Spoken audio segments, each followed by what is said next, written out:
Hi friends, ఈ వీడియోలో చాలా టేస్టీగా బెండకాయ పులుసు ఎలా తయారు చేసుకోవాలో చూద్దాము. ముందుగా నాటు బెండకాయలను తీసుకోండి.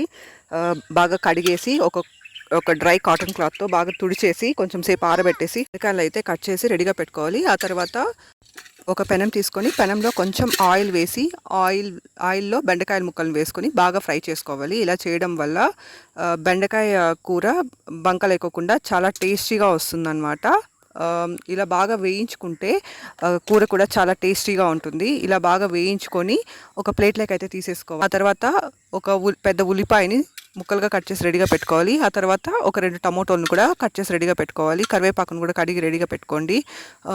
ఒక 5-6 వెల్లుల్లిపాయలను కూడా దంచి రెడీగా పెట్టుకోండి. ఇప్పుడు పెనంలో కొంచెం ఆయిల్ వేసి ఆయిల్ వేడయ్యాక అందులోకి కొంచెం వడియం వేసి వడియం బాగా వేగాక అందులోకి కట్ చేసి పెట్టుకున్న ఉల్లిపాయ ముక్కలను వేసుకొని బాగా ఫ్రై చేసుకోవాలి. ఆ తర్వాత దంచిన వెల్లుల్లిని కూడా అందులోకి వేసుకోవాలి.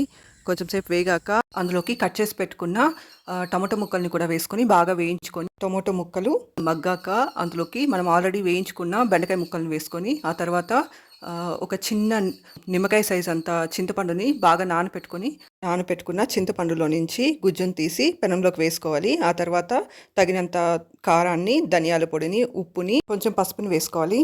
తగినంత నీళ్ళని అడ్జస్ట్ చేసుకొని మనకు గ్రేవీ ఎంత కావాలో దాన్ని బట్టి నీళ్ళని అడ్జస్ట్ చేసుకొని మూత పెట్టి ఉడికించుకుంటే హెల్దీ అండ్ టేస్టీ బెండకాయ పులుసు రెడీ అయిపోతుంది అనమాట.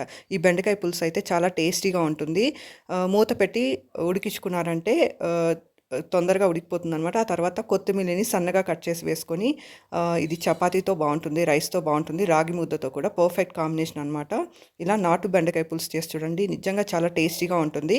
ఈ నాటు బెండకాయ పులుసు మరీ అంత చిక్కగాను లేకోకుండా మరీ అంత పల్సగాను లేకోకుండా ఉండేలాగా చూసుకొని స్విచ్ ఆఫ్ చేసేసుకున్నారంటే సర్వ్ చేసుకోవచ్చు అనమాట.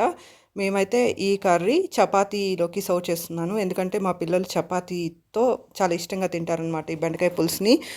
Thank you for watching my video. Thank you.